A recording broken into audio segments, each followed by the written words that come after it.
সেই ছোট্ট ছেলেটাকে কেউ গুরুত্ব দেয়নি। স্কুলে ওকে বলা হতো, তুই কিছুই হতে পারবি না। কিন্তু সেই ছেলেই একদিন পুরো পৃথিবীকে প্রমাণ করেছিল, স্বপ্ন যদি জেদ হয়ে যায় তাহলে দারিদ্র্য হার মানে।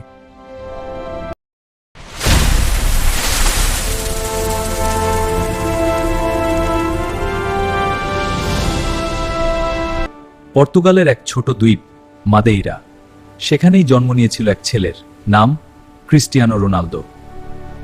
কিন্তু ছোট রোনালদোর জীবনের শুরুটা মোটেও সহজ ছিল না। বাড়ি ছিল ছোট, পরিবার ছিল বড়। রোনালদোর বাবা ছিলেন মালি আর মা বাড়ির কাজ করতেন। টাকার অভাব ছিল প্রতিদিনের সঙ্গী। টাকার অভাব এতটাই ছিল যে রোনালদোর জন্মের আগে ওর বাবা মাকে বলেছিল যে ঔষধ খেয়ে বাচ্চাটাকে জন্ম না দেওয়ার জন্য। কিন্তু রোনালদোর মা রোনালদোর বাবার কথা শুনেননি। যতই হোক না কেন একজন মায়ের মন। তিনি রোনালদোকে জন্ম দেন। সেখান থেকে শুরু হয় রোনালদোর আসল কাহিনী। রোনালদো ছোটবেলা থেকেই অন্যরকম ছিল। অন্য বাচ্চারা খেলতো মজা করার জন্য, কিন্তু সে খেলতো জেতার জন্য। ফুটবল রোনালদোর কাছে শুধু খেলা ছিল না, এটা ছিল তার বাঁচার পথ। কিন্তু সমস্যা শুরু হলো খুব তাড়াতাড়ি। স্কুলে পড়াশোনায় রোনালদো ভালো ছিল না। শিক্ষকরা বলতেন, এই ছেলের কোনো ভবিষ্যৎ নেই। বন্ধুরাও রোনালদোকে নিয়ে হাসাহাসি করত। একদিন রাগে সে একজন শিক্ষককে চেয়ার ছুঁড়ে মারে, আর সেই ঘটনার পর রোনালদোকে তার স্কুল থেকে বের করে দেওয়া হয়। এটাই ছিল তার জীবনের প্রথম ধাক্কা। কিন্তু এখানেই গল্প থেমে যায়নি। বাড়ি ফিরতেই মা তাকে জিজ্ঞেস করলেন, এখন কি করবি? রোনালদো মাথা নিচু করে একটুখানি সময় অপেক্ষা করে বললেন, আমি ফুটবলার হব। মা কিছুক্ষণ চুপ করে থাকলেন। তারপর বললেন, তাহলে পুরো মন দিয়ে কর। সেই দিন থেকে রোনালদোর জীবন বদলে গেল। রোনালদো স্থানীয় ক্লাবে খেলতে শুরু করল। প্রতিদিন ঘন্টার পর ঘন্টা অনুশীলন।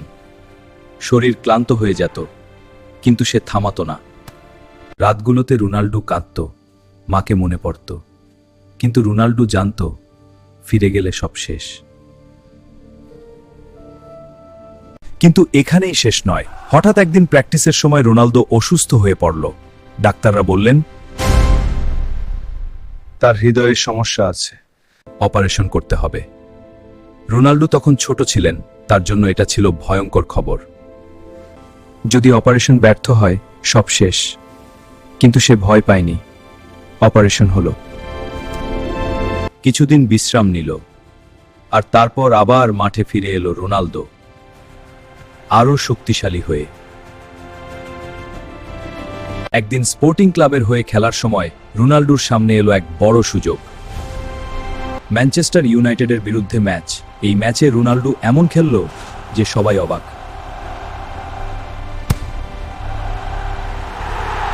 ম্যানচেস্টার ইউনাইটেডের খেলোয়াড়রাই তাদের কোচকে বলেছিল, রোনালদোকে আমাদের দলে নাও। সেই দিন রোনালদোর জীবন বদলে গেল। সে যোগ দিল বিশ্বের অন্যতম বড় ক্লাবে। কিন্তু এখানেও লড়াই সহজ ছিল না। নতুন দেশ, নতুন ভাষা, নতুন চাপ। অনেকে বলতো, রোনালদো শুধু দেখানোর জন্য খেলে, বাস্তব খেলোয়াড় না। সমালোচনা বাড়তে লাগলো। কিন্তু রোনালদো থামেনি। সে নিজের খেলা বদলাতে শুরু করলো। আরো শক্তিশালী হলো, আরো দ্রুত, আরো নিখুঁত। দিনের পর দিন, বছরের পর বছর, রোনালদো শুধু নিজেকে উন্নত করতেই ব্যস্ত ছিল। ধীরে ধীরে রোনালদো হয়ে উঠল দলের সেরা খেলোয়াড়।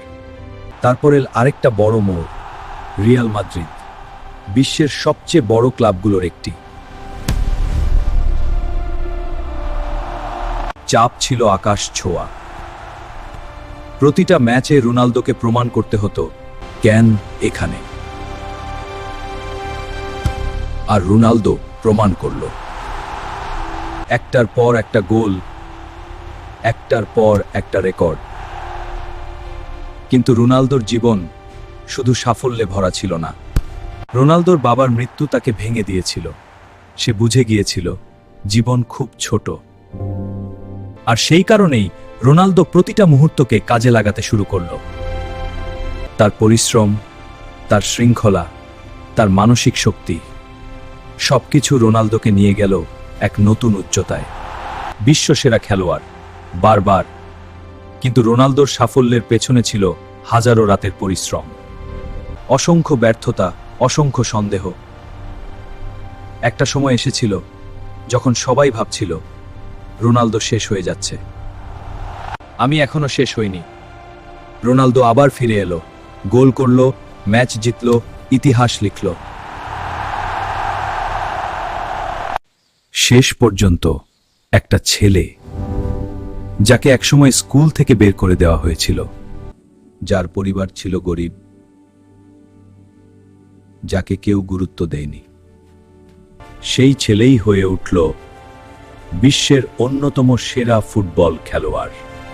কিন্তু রোনালদোর গল্প শুধু ফুটবলের গল্প না, এটা এক জেদের গল্প, এক স্বপ্নের গল্প, একটা বিশ্বাসের গল্প।